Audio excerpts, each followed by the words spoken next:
Assalamualaikum warahmatullahi wabarakatuh. Saya Ibu Erna Agustin dari SMK Putra Pakuan Bogor. Hari ini akan memberikan materi tentang pengertian dan prinsip-prinsip pemanfaatan sarana prasarana kantor. Hari ini Ibu senang sekali karena anak-anak Ibu semuanya sehat ya. Semuanya hari ini tadi Ibu lihatin cek absennya itu 32 orang masuk. Terima kasih ya nak ya. Semoga kita selalu sehat dan jangan lupa selalu diperhatikan protokol kesehatan kita selama kita belajar. Semoga masa-masa pandemi segera berlalu. Oke, hari ini Ibu akan memberikan. Kemarin kita sudah belajar tentang inventarisasi kantor. Kemarinnya kita sudah belajar tentang pengadaan ya, tentang pengadaan, terus tentang penerimaan, tentang penyimpanan, bahkan tentang penyaluran sarpras. Nah, sebenarnya setelah semuanya disalurkan, semuanya dibeli, disiapkan segala macam, manfaatnya apa sih sebenarnya sarana prasarana buat kantor itu? Kalau kita ngomong tentang manfaat, kita akan tahu di sini. Manfaat itu, manfaat sarana prasarana pasti berhubungan dengan proses penggunaan fasilitas. Proses penggunaan fasilitas baik secara langsung maupun tidak langsung untuk menunjang jalannya pendidikan atau pengajaran. Jadi di sini proses keseluruhan penggunaan fasilitas yang ada di sekolah, ya, baik langsung maupun tidak langsung. Contohnya halaman, kebun, taman sekolah, jalan menuju sekolah, lapangan olahraga dan sebagainya. Nah, kalau kita ngomong emangnya jalan menuju sekolah itu bermanfaat Bu untuk kita, termasuk sarpras kah? Iya, karena sekolah kita kalau nggak ada halaman gimana?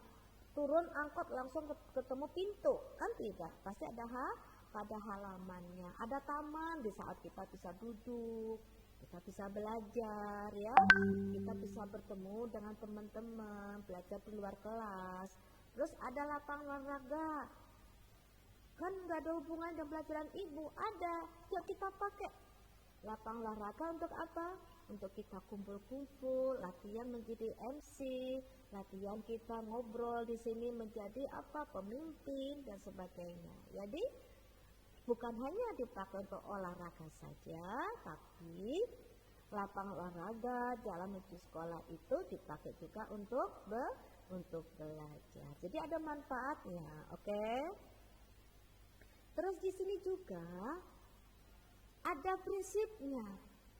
Jadi kalau kita belajar tuh ada prinsip-prinsipnya. Apa di sini? Nah, jadi kalau kita di sini prinsip-prinsip bahwa pemakaian sarpras itu ditujukan untuk semata-mata memperlancar pencapaian tujuan kantor, tujuan sekolah, tujuan perusahaan, tujuan organisasi, langsung maupun tidak langsung.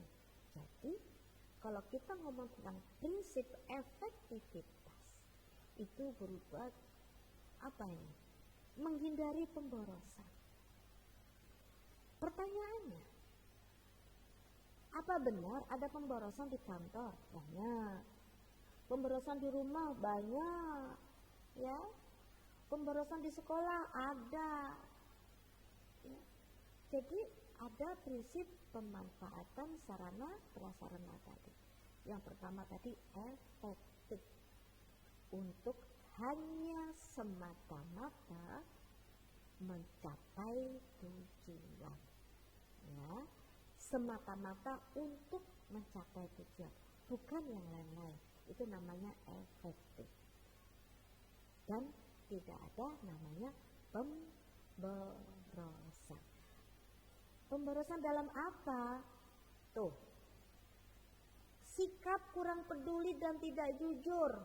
Tuh, ada nggak di kantor tidak peduli dan tidak jujur? Ada. Kita menggunakan komputer di kantor, kita menggunakan K3. Sebelum menggunakan peralatan kantor, contoh komputer, setelah dinyalakan, klik nyala, komputernya, kita pakai, ya. Begitu mau pulang cepet-cepet asal cabut aja kabelnya, jebret, lupa. Harus ditutup terlebih dahulu, shutdown dulu. Gak apa-apa Bu, karena dia juga mati. Nah ini nih. Ketidakpedulian pegawai kalian saat menggunakan sarana prasarana, contoh seperti itu. Air dibuang-buang, buka, lupa nggak ditutup, ya. Sambil ngobrol, cuci tangan ngobrol, airnya masih ngocor misalnya. Nah, terus di sini apa? Listrik, lampu, terang benderang lampunya nyala, harusnya dimatikan. Tuh, tidak peduli. Kalian di rumah saat pandemi belajar di rumah kan, tidak sekolah, nggak peduli. Belajar di rumah ini nggak usah mandi dulu, absennya nanti telat juga nggak apa-apa, ini nggak usah masuk juga nggak apa-apa, yang penting mengerjain tugas, jadi nggak peduli. Kuota dari orang tua antar juga dikasih, orang tua harus peduli supaya bisa lulus. Akhirnya apa? Main game online, belajar nggak benar, itu nggak peduli, ya, tidak peduli. Kalau nanti nggak ada kuotanya, bilang bapak nggak ada kuotanya ya, jadi nggak belajar, enak kan? Tuh, itu contoh ketidakpedulian kita sebagai pegawai maupun diri sendiri. Tidak jujur dalam mengelola kekayaan milik organisasi maupun perusahaan. Tadi kita beli misalnya pulpen 3 pak, punten ya, punten, yang 1 pak kita bawa pulang, kita umpetin, kita pakai sendiri. Tuh nggak jujur. Pulpennya habis Bu, minta lagi, ya. Ini makanannya habis Bu, ini barangnya ini habis Bu, karena tidak jujur. Sarana prasarana yang harusnya dilakukan atau digunakan di kantor, ternyata tidak digunakan di kantor. Nah, untuk kalian apa? Dibelikan kuota, dipakai untuk main game, tidak untuk belajar. Tuh, ini nih penyakitnya, ya. Terus kurangnya keterampilan, karena kita di sini sekolah tidak belajar langsung ke sekolah, maka untuk SMK kurang adanya praktik, ya. Rapat, tidak ada rapat di sini, ibu nggak lihat kalian mengeset ruangan, tidak lihat ada tamu yang datang, semuanya dibuat seperti apa, virtual. Ya Bun, nanti kita latihan. Tapi latihan pun juga tidak boleh berkelompok, bergerombol. Akhirnya tadi kurang efektif, ya. Sehingga keterampilan kita di saat pandemi untuk kita anak-anak SMK kurang, dan kalian tidak bisa praktik di rumah. Mungkin salah satunya tidak ada peralatan selengkap yang ada di sekolah. Pun mau ngetik nggak punya laptop pun, kalau di sekolah ada lab komputer. Nah, akhirnya tidak bisa praktek membuat surat. Contohnya seperti itu ya Nak ya. Terus ada juga di sini prinsip efisiensi, bahwa semua pemakaian surplus harus dilakukan hemat dan hati-hati, sehingga perlengkapan yang ada tidak mudah habis, hilang, rusak, nggak tahu ada di mana, ya. Sekolah punya alat A, pada waktu praktek mengajukan lagi, Pak, Bu, bukannya kita punya, ada sih Pak, tapi nggak tahu ada di mana ya, dicari nggak ketemu. Nah, balik lagi kemarin, pelajaran inventarisasi barang, disimpan di mana? Siapa yang bertanggung jawab? Ya, belinya di mana? Kapan disimpan? Ayo, inventarisasi barang itu harus jelas. Makanya di sini efisiensi, harus hemat.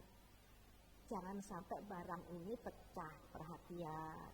Jangan sampai barang ini rusak, terbakar, hilang. Ya, oleh karena itu nanti saat disimpan di gudang, saat disimpan di lemari, barang itu jangan sampai kena misalnya air banjir, bocor, kena rayap, ngengat, jamur, lembab. Nah, ya, sehingga barang tadi bisa tahan lama. Jadi bisa hemat. Tuh, jadi di sini itu gitu ya, Nak ya. Jadi hati-hati nih, ada perhatian. Jangan dibanting mudah pecah. Jadi kalau kemarin itu ngasih contoh, kita beli minuman kardus, ditumpuk itu paling banyak berapa tumpukan kardus tadi. Bu, ruangannya kan kecil, kita butuhnya untuk barang itu besok banyak. Jadi ditumpuk-tumpuk, akhirnya yang di bawah kurang kuat, kegencet, airnya pecah, misalnya kemasannya itu pecah, tumpah. Akhirnya bukannya hemat, tambah kita boros harus membeli lagi. Jadi jelas ya, barangnya biar tidak habis, mudah habis, habisin habis, tetapi jangka waktunya tidak langsung. Biasanya habis sebulan, ini karena kita menggunakannya nggak hati-hati, baru 2 minggu sudah habis. Ya, oke. Terus barang di sarpras, sarana prasarana itu dibagi 2, yaitu barang habis pakai dan tidak habis pakai. Kalau barang habis pakai, itu bahan dan alatnya penggunaannya habis dalam waktu singkat. Contohnya stabilo, kertas, lem, pensil, cepat habis. Ya, penyimpanannya di mana? Di gudang. Nah, sudah belajar kemarin ya. Terus kalau tidak habis pakai, itu digunakan secara terus-menerus, berkali-kali, waktu relatif lama baru habis. Contohnya meja, kursi, komputer, fax, telepon, ya, itu bisa waktunya bukan sehari habis, 2 hari habis, tapi mungkin diusahakan dengan perawatan yang baik, dengan pemakaian yang sesuai dengan K3, maka barang itu bisa mungkin insya Allah dipakai tahunan, gitu ya Nak. Tinggal update, perbaiki, ya, dirawat sehingga bisa tidak boros. Tuh, ini ya. Hari ini kita belajar tentang manfaat sarana prasarana dan prinsip-prinsipnya, sehingga pelajaran kita kemarin sudah diadakan, sudah disimpan, sudah disalurkan, ditulis di buku dengan baik, diinventarisasikan dengan baik, sehingga barang itu bermanfaat untuk pencapaian tujuan organisasi. Sok mangga dipraktekkan dalam kehidupan kalian di rumah, barang-barang milik orang tua, ya, barang-barang milik kalian sendiri, dari mulai buku, pulpen, alat-alat sekolah, tas, sepatu, baju, ya. Terus di rumah juga dibantu orang tua pemakaian misalnya air, listrik, ya. Dan yang pasti pemakaian ini yang paling lagi rame kuota, ya. Pemakaian kuota manfaatkan dengan baik, dengan bijak, ya. Nah, ini hari ini kita belajar tentang pengertian dan prinsip-prinsip pemanfaatan sarana prasarana di kantor. Semoga bermanfaat. Terima kasih atas waktunya. Mohon maaf jika ibadah salah. Sampai bertemu kembali besok di pelajaran yang sama, sarana prasarana untuk anak kelas 12 OTKP SMK Putra Pakuan Bogor. Saya Ibu Erna Agustin pamit. Assalamualaikum warahmatullahi wabarakatuh.